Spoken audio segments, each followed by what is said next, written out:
the heartland of America, a place where the vast plains stretch out endlessly, and the horizon seems to go on forever. This is Kansas, a state known for its agricultural roots and tight-knit communities, a place where life moved at a slower pace. In the 1970s, Wichita was a quintessential American town. The streets were lined with modest homes, and the air was filled with the sounds of everyday life, where neighbors knew each other's names and children played freely in the streets. This was Wichita, Kansas, a community where trust was a given, and the sense of security was palpable. But beneath the surface of this ordinary American city, a darkness lurked, an unseen menace that would shatter the peace and tranquility of this close-knit community. A predator stalked the night. He moved silently, blending into the shadows, always watching, always waiting for the perfect moment to strike. He was called BTK, bind, torture, kill, a name that would become synonymous with fear and terror in Wichita, his calling card, his chilling promise. Each note he left behind was a reminder of his presence, a taunt to the authorities and a warning to the residents.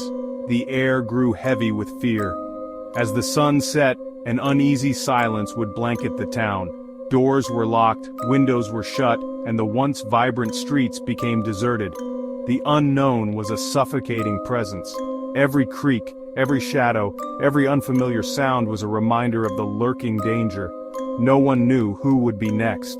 The fear was pervasive, touching every corner of the community. Friends and neighbors looked at each other with suspicion, wondering if the monster was among them, or when he would strike again. The uncertainty was paralyzing.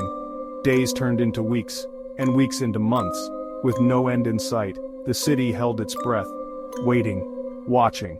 Every day was a test of endurance, a struggle to maintain a semblance of normalcy in the face of an ever-present threat, praying that the monster in their midst would be stopped.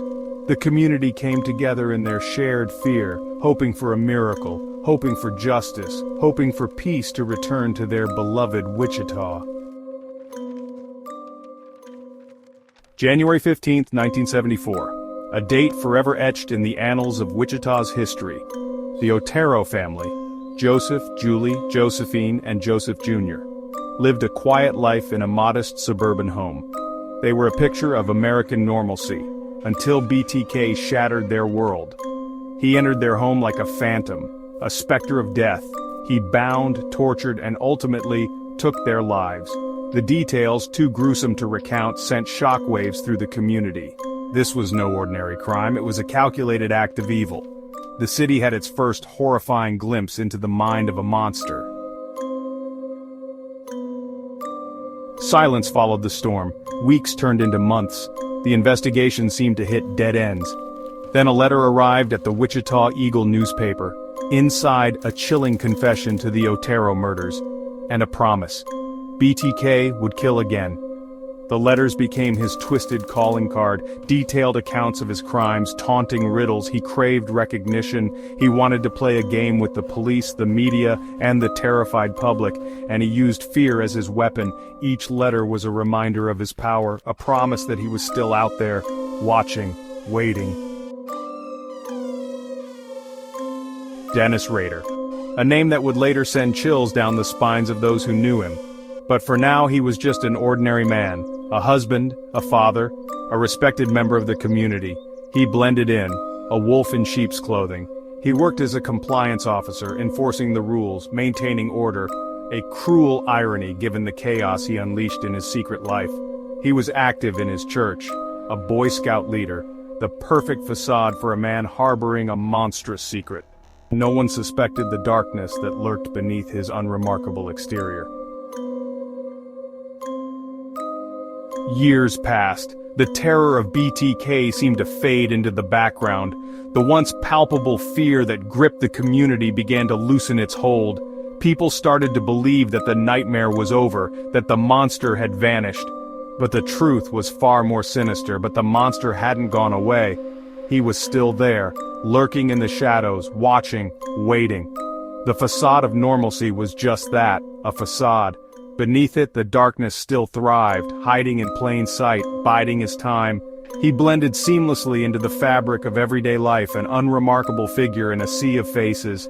Yet his mind was a labyrinth of twisted fantasies and meticulous plans. He claimed the lives of 6 more victims, each one a tragic story cut short, each life a testament to his cold, calculating nature. The community was left reeling, struggling to comprehend the horror that had befallen them, each murder as calculated and brutal as the last. The precision with which he executed his crimes was chilling. He left behind a trail of evidence that seemed to mock the very efforts to catch him, each one a chilling reminder that the nightmare was far from over. The pain of the families, the sorrow of the community, all served as a stark reminder of the evil that still lurked among them. The police never gave up. They chased every lead, every clue, no matter how small, was a beacon of hope. The detectives worked tirelessly, driven by a relentless pursuit of justice. Every whisper, every fleeting hope of catching the elusive killer. They followed every tip, every rumor, hoping it would lead them to the monster who had terrorized their community for so long. But BTK was always one step ahead. His cunning and foresight were unmatched. He seemed to anticipate their every move, slipping through their fingers time and time again, a ghost in the night, leaving a trail of fear and unanswered questions in his wake. The community was left in a state of perpetual unease, never knowing when or where he would strike next. The silence was deafening, the wait agonizing. Each passing day without an answer felt like an eternity. The community held its breath, hoping for a resolution, praying for an end to the terror that had gripped their lives. Section 6, A Digital Slip, 2004. A year that would mark a significant turning point in the BTK case. 30 years after his reign of terror began, BTK resurfaced. The city of Wichita, which had been haunted by his gruesome acts, was once again gripped by fear. The name BTK, which stood for bind, torture, kill, sent shivers down the spines of residents. He sent a letter to the Wichita Eagle. This letter was not just any letter, it was a taunt, a sinister reminder of his presence. It was as if he was saying, "I am still here and I am still in control." A chilling reminder that he was still in control. The letter was a calculated move designed to instill fear and remind everyone of his power. But this time, he made a fatal mistake. In his arrogance, he believed he could outsmart the authorities. He wanted to embrace the digital age, to use technology to his advantage. He wanted to know if it was safe to communicate on a floppy disk. He asked the police directly, confident in his ability to manipulate the situation. If the police couldn't trace it, he craved the attention, the recognition.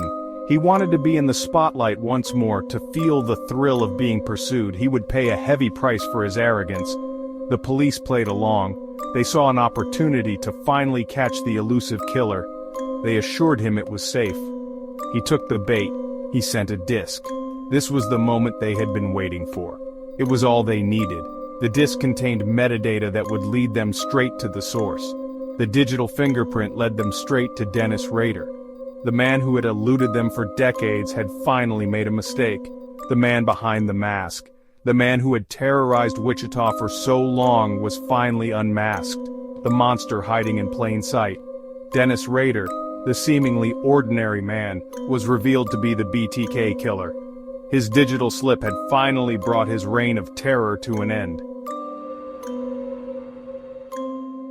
Section 7. Unmasking the Monster. February 25, 2005. The day the nightmare ended. Dennis Rader was arrested. The news reverberated through Wichita like a sonic boom. Disbelief mixed with relief. The man who had haunted their city for decades had a name, a face. He was no longer a ghost. He confessed to his crimes in chilling detail. He seemed to relish recounting his horrific acts.